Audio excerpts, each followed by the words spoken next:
많은 성도들이 예수를 잘 믿기를 원합니다. 많은 성도들이 하나님의 축복을 받기를 원합니다. 그래서 성도들 가운데 혹 목사님, 어떻게 하면 예수를 더 잘 믿을 수 있습니까? 어떻게 하면 하나님의 축복을 더 잘 받을 수 있습니까? 이렇게 질문을 하곤 합니다. 여러분, 그런데 왜 우리가 믿음이 더 좋아지지 않고 믿음의 축복을 더 많이 못 받느냐 하면 참 믿음이라고 하는 것이 무엇인지를 모르기 때문입니다. 예수님은 참된 믿음, 참된 신앙, 복된 믿음, 그것을 어떻게 이야기했는가 하니 사람을 의식하지 아니하고 하나님만을 의식하는 그것이 참된 믿음이다, 이렇게 말씀을 하셨습니다. 사람의 칭찬이나 사람의 베풀어 주는 것, 사람이 보상해 주는 것, 그것을 기대하지 아니하고 오직 하나님만 의식하면서 하나님의 상급을 바라보고 하나님이 보상해 주는 것, 하나님이 갚아주는 것, 그것만 바라보면서 살아가는 것이 참된 믿음이다, 이렇게 우리 예수님이 말씀하셨어요. 그런데 우리가 살아가다 보면, 신앙생활하다 보면 그것이 쉽지 않습니다. 왜냐하면 자꾸 사람을 의식하게 되어집니다.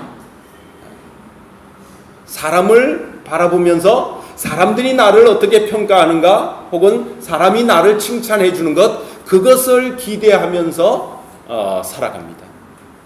여러분, 그것을 우리 예수님은 뭐라고 말씀을 했는가 하니 외식하는 자다, 그렇게 이야기를 했어요. 우리 예수님은 외식하는 자들을 굉장히 싫어하시고 미워하셨어요. 외식하지 말라 그랬어요. 그랬더니 어떤 초신자가 교회 갔다가 예수님은 왜 그렇게 외식하는 것을 싫어하셨을까? 예수님은 돈이 없으셨나 봐. 그런데요, 돈이 없어서 외식을 잘 못하니까 외식하지 말라 그랬다는 거예요. 여러분, 여기서 말하는 외식이라고 하는 것은 하나님을 의식하지 아니하고 사람을 의식하면서 하는 모든 것이 외식입니다. 여러분, 하나님은 우리의 육신의 눈에 보이지 않습니다. 그런데 하나님은 우리의 모든 것을 보고 계십니다. 이게 신앙이에요. 이게 믿음이에요. 믿음이 없는 사람의 특징은 보이는 사람에게 잘 보이려고 합니다. 그러나 정말 믿음 좋은 사람은 보이는 사람이 문제가 아닙니다. 보이지 않는 하나님을 더 의식하고 그분 앞에서 늘 살아가는 그 사람이 바로 믿음이 좋은 사람인 것입니다. 우리 예수님은 이것을 구체적으로 예를 드시면서 말씀을 하셨어요. 예를 들어서 구제, 너희가 구제할 때 거리에서 나팔을 불면서 사람에게 보이려고 구제하지 마라. 그렇게 구제하는 것은 이미 너희의 상급을 받았느니라. 그러므로 하나님 아버지께서 너희에게 갚아줄 상급이 없다, 그렇게 말씀하셨어요. 기도할 때, 너희는 기도할 때 사람에게 보이려고 기도하지 마라. 은밀한 중에 보시는 내 아버지께서 은밀한 중에 보시고 너희의 기도를 들어주신다. 골방에 들어가서 기도하라. 구체적으로 예를 들어주셨어요. 그리고 그뿐만 아닙니다. 여러분, 금식할 때도 주님이 뭐라고 그러셨어요? 금식할 때 너희가 초췌한 모습으로 너희 하는 금식을 자랑하기 위해서 사람에게 보이려고 금식하지 마라. 오히려 금식할 때 머리를 단정하게 빗고 얼굴을 단정하게 하고 마치 금식 안 하는 사람처럼 싱싱하게 그렇게 보이면서 금식하라. 왜냐하면 하나님 아버지를 의식하는 사람은 그렇게 행동하는 것이 참된 믿음이다, 그렇게 말씀하는 겁니다.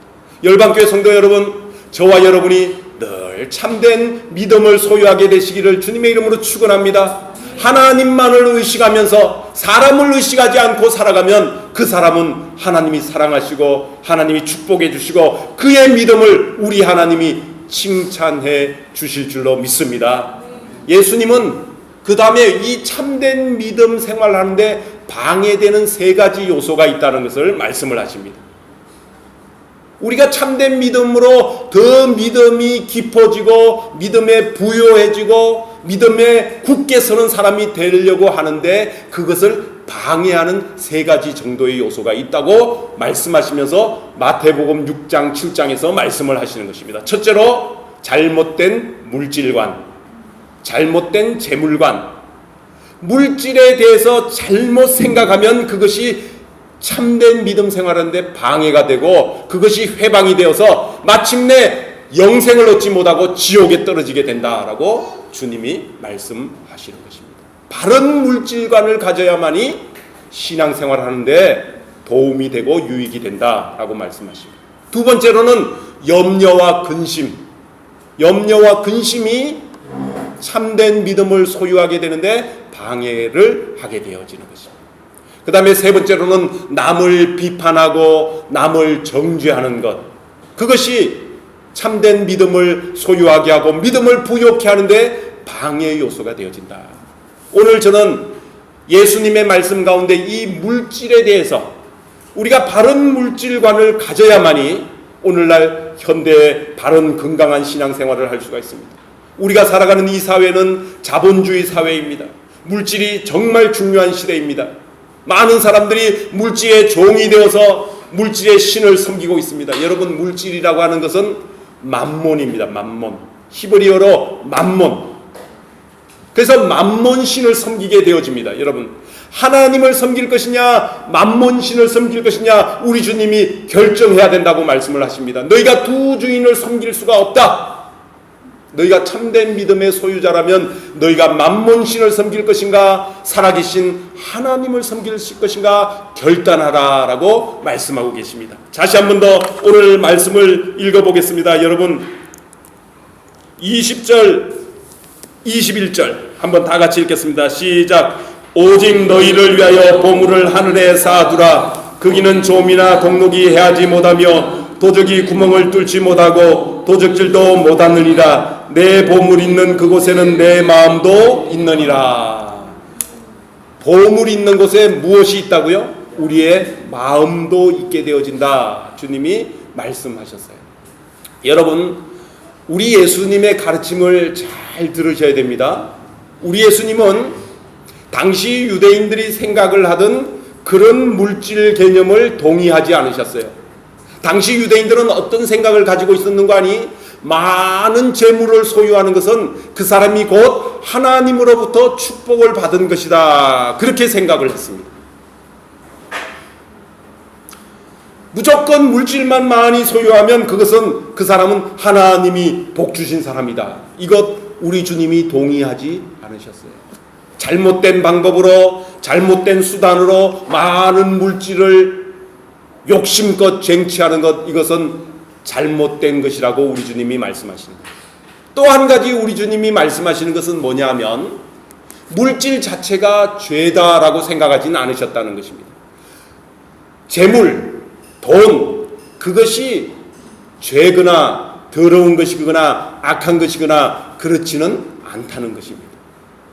돈은 중립적인 것입니다.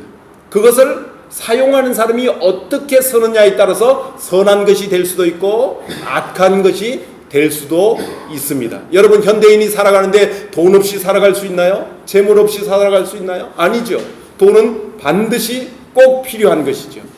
그런데 우리 그리스도인들이 생각해야 되는 것은 첫째로 모든 물질, 모든 재물은 하나님의 것이다 라고 하는 그 생각이 분명히 있어야 됩니다. 여러분, 성경 말씀에 보면 금도 내 것이요 은도 내 것이라 온 천지 만물의 모든 것이 하나님 아버지의 것이라고 말씀하고 있습니다. 열방교회 성도 여러분, 모든 물질이 하나님의 것이라는 것에 동의하게 되시기를 주님의 이름으로 축원합니다. 두 번째로는 그 하나님이 각 사람에 따라서 물질을 분량에 따라서 맡겨주시는 것입니다. 어떻게 하시는 것이라고요? 맡겨주시는 것이라고. 맡겨주시는. 그 사람이 많은 것을 맡아 관리할 수 있는 능력이 있으면 그 사람에게는 많은 것을 맡겨주십니다. 그러나 그 사람에게 많은 것을 맡겨주시면 그 사람이 오히려 그 많은 것을 통해서 잘못되고 범죄하고 타락해서 악한 길로 나갈 것 같으면 주님은 그런 사람에게 많은 것을 맡겨주지 않습니다. 사랑하는 자이기 때문에. 많은 것을 맡기면 그 사람이 분명히 타락하고 범죄하고 영혼이 잘못될 것 같으면 맡겨주지 않습니다. 그러므로 여러분, 우리가 욕심껏 많은 것을 소유하려고 하지 마시고 하나님이 내게 물질을 많이 맡겨주셔도 내가 그것을 하나님의 선한 청지기로 잘 관리하고자 하는 그런 마음을 가지시기 바랍니다. 특별히 우리 그리스도인들은 목표를 가지고 물질을 벌려고 생각을 해야 됩니다. 무엇을 가지고 벌어야 된다고요? 목표의식, 목적의식을 가지고 물질을 소유해야 된다는 것입니다. 내가 하나님이 물질을 내게 맡겨주시면 그 물질을 가지고 하나님을 위해서, 선교를 위해서, 복음 전파를 위해서, 전도를 위해서, 영혼을 구원하고 사람을 살리기 위해서 내가 그 물질을 쓰겠다라는 목표의식을 가지고 물질을 소유하려고 해야 됩니다. 자, 특별히 19절 보면 우리가 많은 물질을 버는 것도 중요하지만 무엇이 중요하다고 주님이 말씀하시느냐 하면 그 물질을 어디에 쌓아두느냐가 중요하다라고 말씀하십니다. 어디에 쌓아두느냐. 여러분 19절 한번 다 같이 읽겠습니다. 시작. 너희를 위하여 보물을 땅에 쌓아두지 말라. 거기는 좀과 동록이 해하며 도둑이 구멍을 뚫고 도적질하느니라. 여기에 우리 주님이 말씀하시는 것은 너희를 위하여 보물을 쌓아두지 말라. 보물을 어디에 쌓아두지 말라고 말씀하고 있어요? 땅에 쌓아두지 말라. 이 세상에 쌓아두지 말라.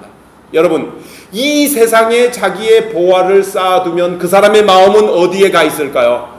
보화가 있는 곳에 그 사람의 마음도 가기 때문에 그 사람의 마음은 온통 이 세상에 있게 되어진다는 것입니다.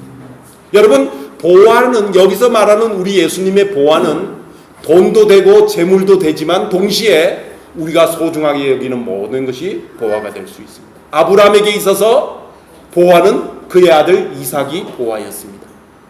이삭 99세 100세에 낳은 아들이 이삭이 온통 그 마음을 지배했습니다. 그러니까 하나님이 어느 날 이삭 그것을 모리아산에서 잡아 바쳐라 이렇게 요구하셨습니다.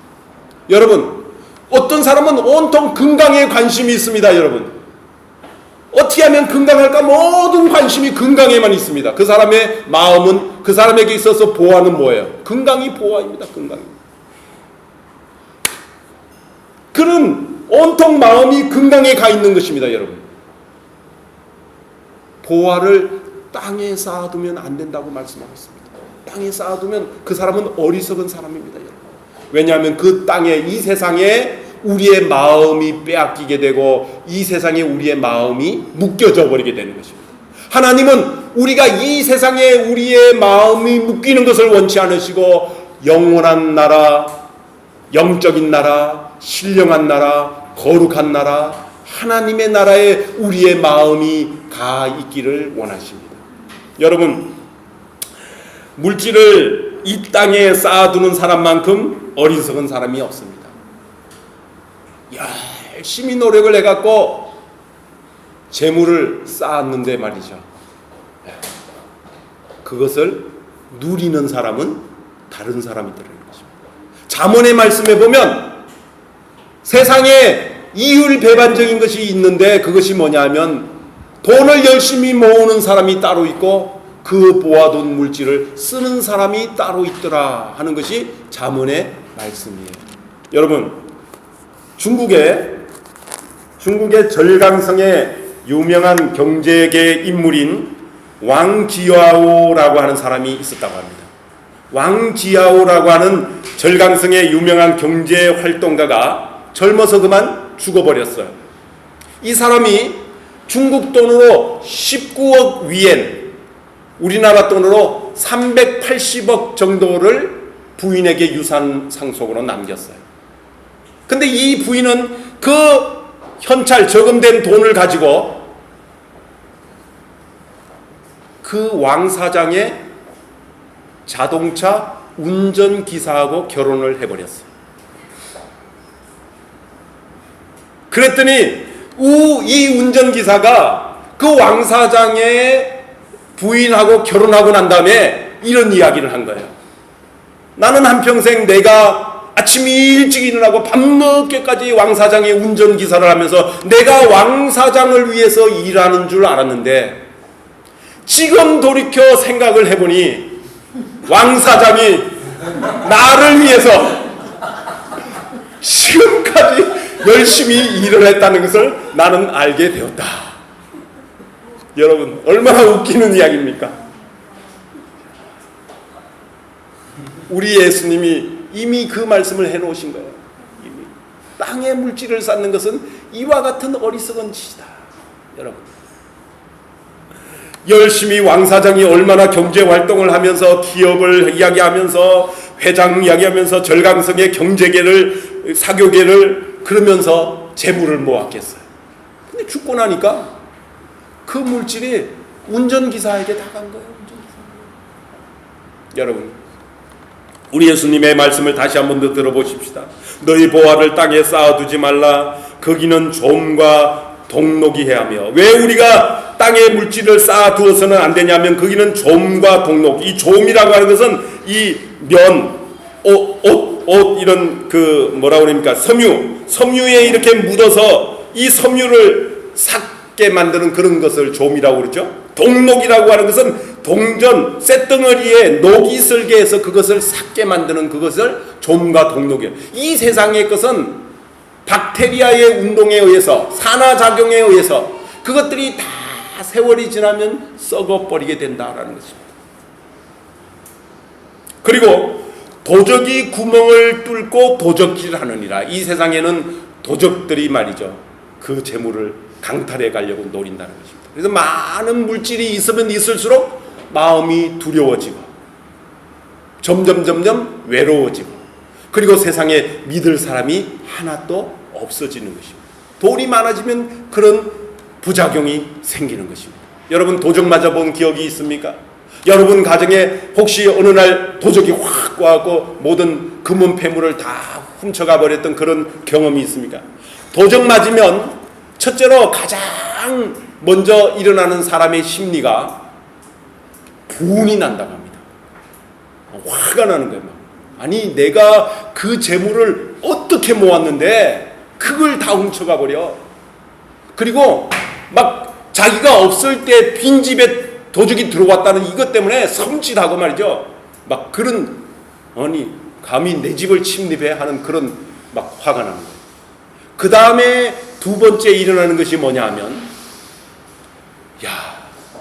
그 돈과 그 폐물을 가지고 그것을 팔아서 좀 더 선한 일에 좀 쓸걸, 가난한 사람들에게 좀 도와주고 고아나 가부에게 좀 구제 헌금도 좀 하고, 그리고 장학 어려운 고학생들에게 장학금도 좀 줄걸, 그 돈이었으면 내가 좀 더 선한 일에 할 수 있을 텐데 라고 하는 후회가 막 밀려온답니다. 도적을 당한 사람들이 두 번째 일어나는 마음이 그 돈을 가지고 좀 더 좋은 데 쓸걸 라고 하는 그런 후회가 밀려온답니다. 세 번째, 다행이다. 다행이다. 돈만 잊어버렸지 사람이 상하지 않았잖아. 목숨이, 만약에 내가 있을 때 강도가 들어왔으면 내 목숨이 날아갈지도 모르는데, 그래도 사람 생명 안 다치고 사람 안 다치고 돈만 잊어버린 거 참 다행이다. 이렇게 생각하게 되어진답니다. 어쨌든 이 세상에는 그런 도적들이 있어서 이 세상에 그런 물질을 쌓아두는 것은 어리석은 것이다 라는 것입니다. 자, 우리 주님은 참된 믿음을 가지기 위해서 그 물질을 어떻게 해야 된다고 말씀하고 있느냐면 20절 다 같이 읽겠습니다. 시작. 오직 너희를 위하여 보물을 하늘에 쌓아두라. 거기는 좀이나 동록이 해하지 못하고 도적이 구멍을 뚫지도 못하고 도적질도 못하느니라. 아멘. 우리 주님이 우리의 보화를 어디에 쌓으라고 말씀하고 있어요? 어디에? 하늘에 쌓아두라 라고 말씀하고 있습니다. 왜 우리가 하늘에 보화를 쌓아두어야 되냐면, 우리의 보화를 하늘에 쌓으면 하나님 아버지께서 기뻐하십니다. 하늘에 보화를 쌓는 자를 하나님은 사랑하시고 하나님은 축복해 주십니다. 그래서 고아나 가부나 가난하고 어려운 자들을 돕는 것은 곧 내게 꾸어주는 것이다. 이렇게 주님이 말씀하셨어요. 하나님께 많이 꾸어주는 방법이 가난하고 어려운 자들을 많이 도우면서 그들에게 베푸는 삶이 바로 하나님께 꾸어주는 것입니다. 하나님은 꾸임 받으면 반드시 갚아줍니다. 최소한 몇 배? 4배 이상, 4배 이상. 그 다음에 30배, 60배, 100배로 하나님이 갚아주십니다. 하나님은 빚지는 것을 되게 싫어하셨던 것 같아요. 로마서의 말씀에 보면 사도 바울이 뭐라고 말합니까? 너희가 사랑의 빚 외에는 아무에게도 아무 빚을 지지 말라라고 말씀하십니다. 빚지는 것을 하나님은 싫어하셔요. 무슨 빚만 지라고요? 사랑의 빚만 지고 다른 빚은 아무것도 지지 마라, 그렇게 말씀을 하셨어요. 우리가 빚을 져서는 안 됩니다. 빚지는 자가 되어서는 안 돼요. 부지런히 열심히 노력해서 빚을 갚아야 돼요. 그러나 사랑의 빚은 져도 되죠. 사랑의 빚은 많이 져야 된다고 말씀하는 거죠. 여러분, 하늘의 보화를 쌓는 그 사람이 하나님이 기뻐하십니다. 그뿐만 아니라 왜 하늘의 보화를 쌓으라고 말씀하고 있느냐 하면 하늘의 보화를 쌓는 것이 우리 신앙생활에 유익이 되기 때문에 그렇습니다.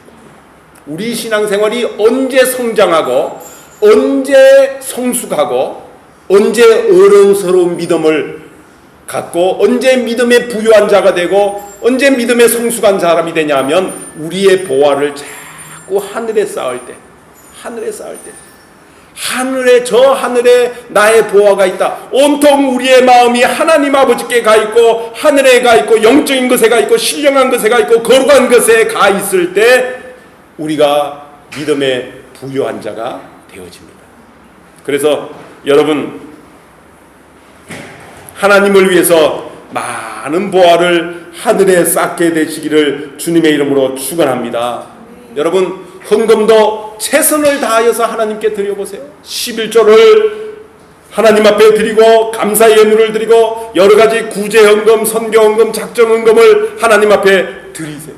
그러면 하나님께서 하늘의 보화를 쌓는 그 사람들에게 하늘의 축복을 그 마음속에 주시는 것입니다. 제가 사춘기 때, 제가 어릴 때 여기 있는 우리 학생들 만날 때, 쟤네들 만날 때 말이죠. 사춘기, 한창 사춘기 때 저희 아버님이 서울 강남구 영곡동에서 목회를 하셨어요.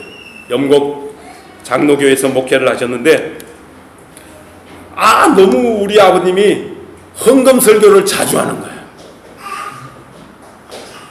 뭐 심심하면 그냥 설교하실 것 없으면 맨날 헌금 설교하는 거예요.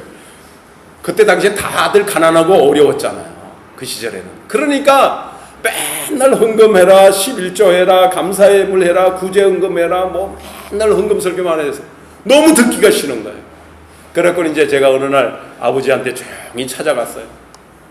아버지, 왜 맨날 헌금 설교하세요? 그거 성도들 듣기 싫어해요.